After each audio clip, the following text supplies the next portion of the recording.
নমস্কার বন্ধুরা, জয়ার পাকশালাতে সবাইকে স্বাগত। আজকে নিরামিষ একটি খুবই পরিচিত, খুবই সুস্বাদু কাঁচকলার কোপ্তাকারি করে দেখাবো। রেসিপিটি পুরো দেখার অনুরোধ রইল। আসুন দেখে নেওয়া যাক কিভাবে এটি করছি। এর জন্য আমি 4টে কাঁচকলা নিয়েছি, খুবই ফ্রেশ দেখে ভালো করে ধুয়ে, বাজার থেকে কিনে এনে ভালো করে ধুয়ে নিয়েছি। তারপরে পিছনের অংশটা আর সামনের অংশটা বাদ দিয়ে এটা 2 টুকরো করে নিয়ে নিচ্ছি। সমস্ত কাঁচকলাগুলোই এইভাবে আমি 2 টুকরো করে নিয়ে নিলাম। এর সঙ্গে একটা আলু দিয়েছি, এর সঙ্গে একটা আলু দিয়ে একসঙ্গে প্রেসার কুকারের মধ্যে কাঁচকলা আর আলুটা দিয়ে দিলাম।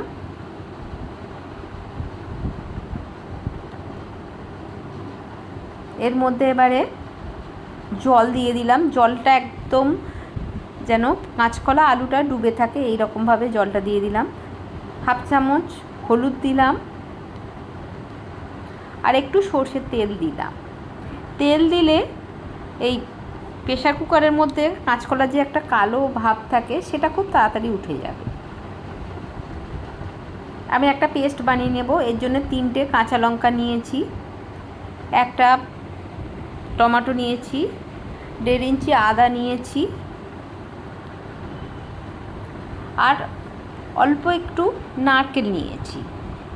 নারকেলটা অপশনাল, যদি থাকে দিতে পারেন, তবে খুব সুন্দর একটা টেস্ট হয় নারকেল দিলে। একটা মিহি পেস্ট বানিয়ে নিয়েছি, এটা পাশে রেখে দিলাম। আমি এখানে 2টো সিটি দিয়ে নিয়েছি। এখন একটু গরম আছে, একটু ঠান্ডা করে নিয়ে এই যে কলার ছালটা ছাড়িয়ে নিয়ে নেব।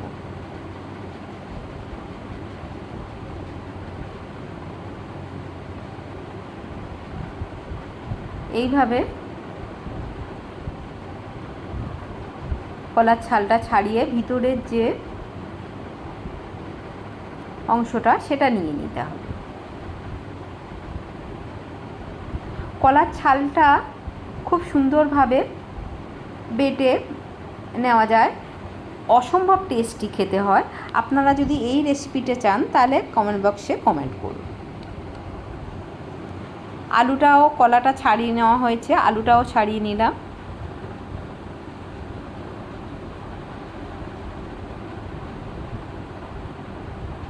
সবগুলো খুব সুন্দরভাবে ছাড়িয়ে নেওয়া হয়ে গেছে। আমি আলুটা গ্রেট করে নেব। গ্রেট করে নিলে খুব সুন্দর একটা মিহি এর মানে ম্যাশ করাটা এর মধ্যে খুবই সুন্দর মাখানো হয়। না হলে মেখে নিলে কি হয়, অনেক সময় একটু গোটা গোটা থাকতে পারে। খুব সুন্দরভাবে সব কিছু আমি হাত দিয়ে আমি এটা মাখিয়ে নিলাম। আপনারা ম্যাশার দিয়েও করতে পারেন। হাতের ছোঁয়ায় এর টেস্ট দ্বিগুণ হয়ে যায়। সুন্দরভাবে এটা মেখে নিয়ে নিলাম। আমি এখন তো কিশমিশ দিলাম। কিশমিশ দারুণ সুন্দর একটা টেস্ট আনে। হলুদ দিলাম 1/2 চামচের একটু কম, লঙ্কার গুঁড়ো 1/2 চামচ, জিরার গুঁড়ো 1 চামচ দিলাম আর গরম মশলার গুঁড়ো 1/2 চামচ, নুন দিলাম 1/2 চামচ, 1 মুঠো ফ্রেশ ধনিয়া পাতা দিলাম। আর এখানে আমি বেসন 2 টেবিল চামচ দিলাম, আবার 1 টেবিল চামচ, 3 টেবিল চামচ দিলাম। দিয়ে এটা মাখিয়ে দেখব, যদি বাইন্ডিংটা ঠিকঠাক হয় তাহলে আর দিতে লাগবে না, নাহলে আরেকটু দিতে লাগবে। একটু মাখিয়ে নিচ্ছি। একটু জলজলে ভাব আছে, আরও একটু দিতে হবে। আমি আরও 2 টেবিল চামচ বেসন দিয়ে দিলাম। দিয়ে খুব ভালো করে এটা মেখে নিয়ে নেব। দেখুন এই মাখা হয়ে গেছে। হাতে একটু আমি তেল মাখিয়ে নিয়েছি। নিয়ে এইভাবে যদি এগুলো করা যায় তাহলে হাতের মধ্যে এটা একদমই লাগবে না। এইভাবে আমি চ্যাপ্টা করে এগুলো গড়ে নিয়ে নিচ্ছি। আপনারা আপনাদের পছন্দ মতন শেপে এগুলো গড়ে নিয়ে নেবেন। এইভাবে সবগুলো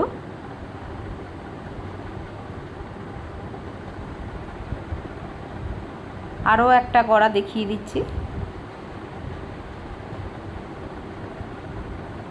আমি এভাবে সমস্তগুলো গড়ে নিয়েছি। আমার এখানে 10টা হয়েছে। একটা ফ্রাইং প্যান বসিয়ে নিলাম। প্যানটা একটু গরম হলে এর মধ্যে আমি সর্ষের তেল দিয়ে দিলাম।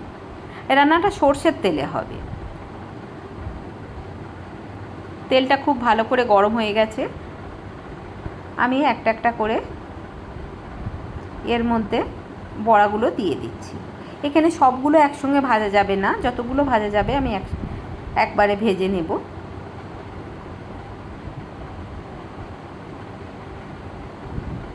এখানে 6টা আমি ভেজে নিচ্ছি। সবগুলো দিলে গায়ে গায়ে লেগে যাবে, তখন আর খুব ভালো করে ভাজাটা আর হবে না।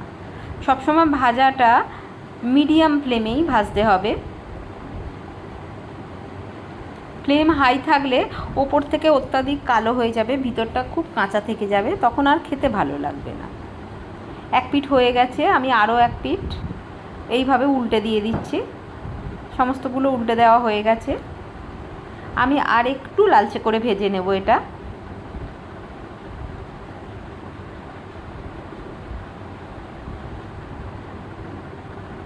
আবারও একটু উল্টে পাল্টে দিচ্ছি।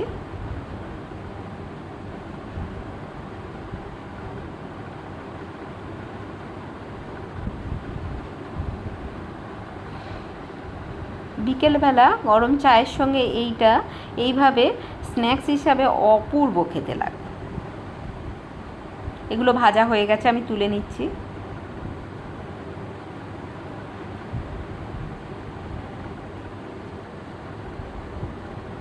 এইভাবে তেলটা ঝারিয়ে ঝারিয়ে আমি এগুলো সমস্ত তুলে নিয়ে নিলাম।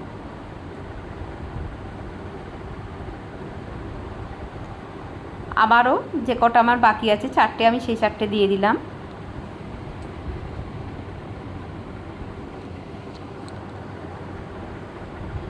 সেম এক পিঠ হয়ে গেলে আমি আরও এক পিঠ উল্টে দিচ্ছি।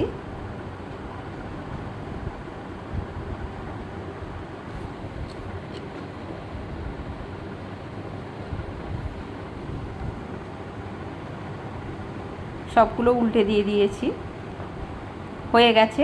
আমি এটাও তুলে নিয়ে নিচ্ছি।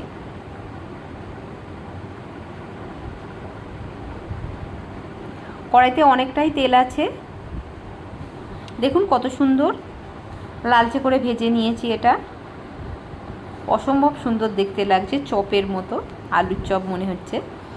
আমি কিছুটা তেল কমিয়ে নিয়েছি। এর মধ্যে গোটা গরম মশলা দিচ্ছি, এলাচ, লবঙ্গ, দারচিনি, আর 2টো গোটা শুকনো লঙ্কা দিলাম। একটা তেজপাতা ফাটিয়ে দিয়ে দিলাম। হাফ চামচ গোটা জিরে দিলাম। ফোড়নটা একটু হতে দেব। ফোড়নটা থেকে যখন সুন্দর গন্ধ বেরোবে যতক্ষণ না বেরোবে ততক্ষণ পর্যন্ত এটা একটু ভেজে নেব।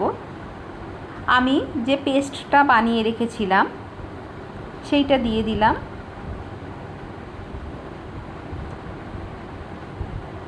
এর মধ্যে আমি আগেই দেখিয়েছি, একটা টমেটো আছে, 2টো কাঁচা লঙ্কা আছে,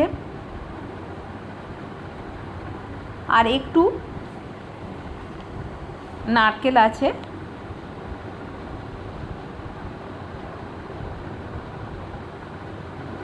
পেস্টটা একটু ভাজা ভাজা মতো করে নেব।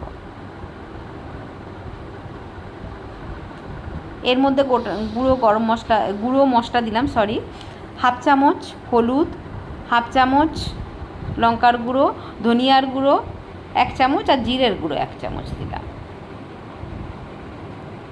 দিয়ে সামান্য একটু জল দিয়ে দিলাম যাতে মশলাটা পুড়ে না যায়। এর মধ্যে কাজু দেওয়া ছিল, কাজুটা যাতে পুড়ে না, অনেক সময় ধরে যায়। কি দেওয়া আছে বলাতে আমি কাজুটা বলতে ভুলে গেছি, কাজুটা দিয়েছিলাম। ফ্লেমটা মিডিয়াম টু লোতে রেখেছি। এটা একটু ভেজে ভেজে নিয়ে নেব। কাশ্মীরি লঙ্কার গুঁড়ো আমি 1 চামচ দিলাম, খুব সুন্দর একটা কালার আসবে। কাশ্মীরি লঙ্কার গুঁড়োতে ঝাল হয় না, কালারটা দারুণ আসে। মশলাটা একটু সুন্দর করে একটু কষিয়ে নিচ্ছি। এবারে ওই যে মিক্সির জারটা ধুয়ে একটু জল দিয়ে দিলাম। সব কিছু খুব ভালো করে মিক্সড করে আবারও বেশ কিছুক্ষণ ধরে এটা কষিয়ে নেব।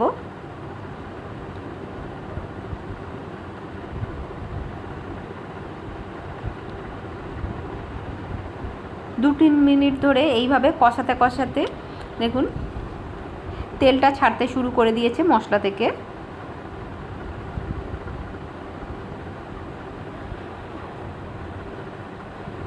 আমি নুন দিয়ে দিলাম 1/2 চামচ আর চিনি দিলাম 1/2 চামচ। এখানে নিরামিষ রান্নাতে একটু মিষ্টি দিলে ভালো লাগে খেতে, এটা অপশনাল, আপনাদের যদি না পছন্দ করেন দেবেন না। 1 বাটি এবারে আমি জল দিয়ে দিলাম।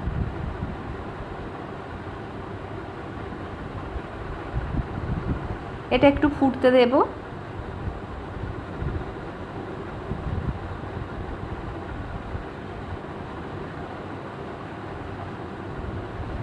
এটা পুরনো রান্না, পুরনো দিনের রান্না, অসম্ভব সুন্দর খেতে লাগে। আমরা এখন এই মা ঠাকুমাদের রান্নাগুলো প্রায় ভুলতেই বসেছি। এইভাবে যদি নিরামিষ রান্না যদি নিরামিষ দিনে করেন তাহলে বাড়ির লোক আঙুল চেটে পুটে খাবে, এতটাই সুন্দর টেস্ট। খুব ভালো করে ফুটে যেতে আমি বড়াগুলো দিয়েছি। এটা দিয়ে আমি 1 মিনিট 1.5 মিনিট একটু ফুটিয়ে নেব, যাতে গ্রেভিটা খুব সুন্দরভাবে কোপ্তার মধ্যে যায়।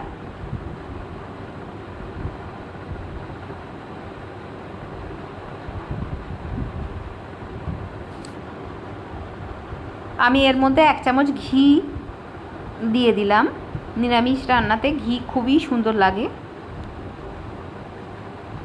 এবারে আমি ফ্লেমটা অফ করে দিয়ে 1/2 চামচ গরম মশলা দিলাম,